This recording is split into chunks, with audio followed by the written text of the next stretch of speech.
What's up everyone, this is Ryan here. Today I'm doing a talking video on the Arrma mojave grom brushless 2-3S.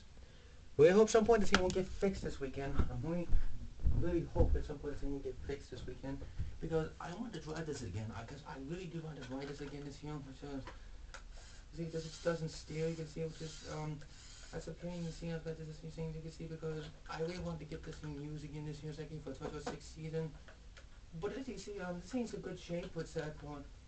A little mud, stuff like that, but that's not that bad in my opinion. Which I hope at some point they will get used and fixed this weekend. I'm really hoping some point will get this thing used again. But it gets fixed this weekend.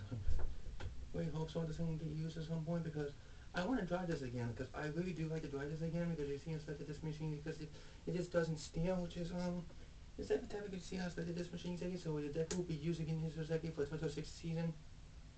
Because I really want to try this again because I really want to try this again this year, which is I really wanted to get this thing used again at some point because I really wanted to try this again, which but you can see this is from the pretty nice looking machine. My friends definitely will be used again this area, which is I promise you this thing will definitely be used again this area because well it's like this machine as you can see because I really hope some point this thing will get fixed and used this weekend. I'm hoping at some point this thing will get used at some point this weekend. I'm hoping some point this thing will get fixed this year and it's definitely will look something nice like a machine.